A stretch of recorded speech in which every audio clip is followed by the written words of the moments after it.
इस कहानी की शुरुआत होती है एक बहुत ही खूबसूरत और प्यारे से गांव से, जिसका नाम था यारों की बस्ती। जैसा नाम वैसी ही वहाँ की फिजा, दोस्ती, भाईचारा और मुस्कान से भरी हुई। इस गांव में सबके अपने अपने अच्छे दोस्त थे, जैसे अमित भाई का दोस्त अज्जू भाई, नारुतो का दोस्त सासुके, हिप हॉप का दोस्त सकुरा। लेकिन गांव के सबसे मशहूर और सबसे गहरे दोस्त थे राय स्टार और ज्ञान भाई। दोनों सिर्फ दोस्त नहीं, एक दूसरे के साथ रहने वाले भाई थे। गांव हमेशा हंसी खुशी से भरा रहता, लेकिन एक दिन सब बदल गया। सुबह के 10 बजे थे। गांव वाले हंसते खेलते अपने दिन की शुरुआत कर रहे थे। अचानक कुछ लोग खेलते खेलते बेहोश होकर जमीन पर गिर पड़े। धीरे धीरे ये हाल पूरा गांव का हो गया। रे स्टार भी वहीं था। वो भी ये सब देख ही रहा था कि अचानक उसके भी सिर में चक्कर आने लगा और वो भी बेहोश होकर गिर पड़ा। जब राय स्टार की आंखें खुली, वो हॉस्पिटल में था। आसपास देखा तो चारों तरफ गांव के लोगों की लाशें पड़ी थी। उसी वक्त उसकी नजर अमित भाई पर पड़ी, जो जोर जोर से रो रहा था। राय स्टार दौड़कर उसके पास गया और पूछा, ज्ञान भाई और अज्जू भाई कहाँ हैं? अमित भाई रोते हुए बोला, राय स्टार, वो अब इस दुनिया में नहीं रहे।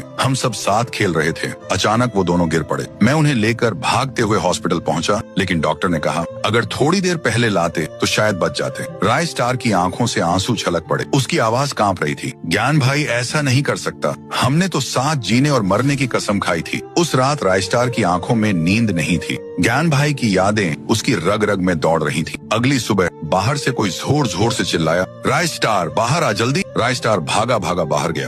वहाँ अमित खड़ा था, चेहरे पर घबराहट। क्या हुआ अमित? अमित बोला, ज्ञान और अज्जू की मौत एक्सीडेंट से नहीं हुई, उन्हें मारा गया है। राय स्टार चौंक गया। क्या बकवास है ये? अमित ने बताया, हमारे गांव से थोड़ी दूर एक फैक्ट्री है। वो एक बहुत खतरनाक आदमी की है, भगीरा। उस फैक्ट्री से जहरीला धुआं निकलता है और उसी जहर की वजह से हमारे दोस्त मरे हैं। राय स्टार ने कहा, हमें तुरंत पुलिस को बताना होगा। दोनों पुलिस स्टेशन पहुंचे, सब कुछ बताया, लेकिन पुलिस ने उनकी बात सुनने के बजाय उन्हें धक्के मारकर बाहर निकाल दिया और चेतावनी दी, अगर दोबारा आए तो अंदर कर देंगे। रे स्टार को अब सब समझ आ गया। पुलिस भी भगीरा से मिली हुई है। उसने ठान लिया, अब वो खुद जाकर भगीरा से मिलेगा। रात होते ही राय स्टार चुपचाप फैक्ट्री में घुस गया। जो उसने वहाँ देखा, उसने उसके होश उड़ा दी। भगीरा और उसके आदमी जहरीली चीजें गाड़ियों में भर रहे थे, शायद कहीं और बेचने के लिए। राय स्टार गुस्से से भगीरा के सामने पहुंचा और बोला, भगीरा, तुझे लगता है तू बच जाएगा? मेरे दोस्तों की मौत का बदला मैं तुझसे लेकर रहूंगा। भगीरा हंसते हुए बोला, तू बच्चा है मेरे सामने। राय स्टार ने तलवार निकाली और दौड़ पड़ा,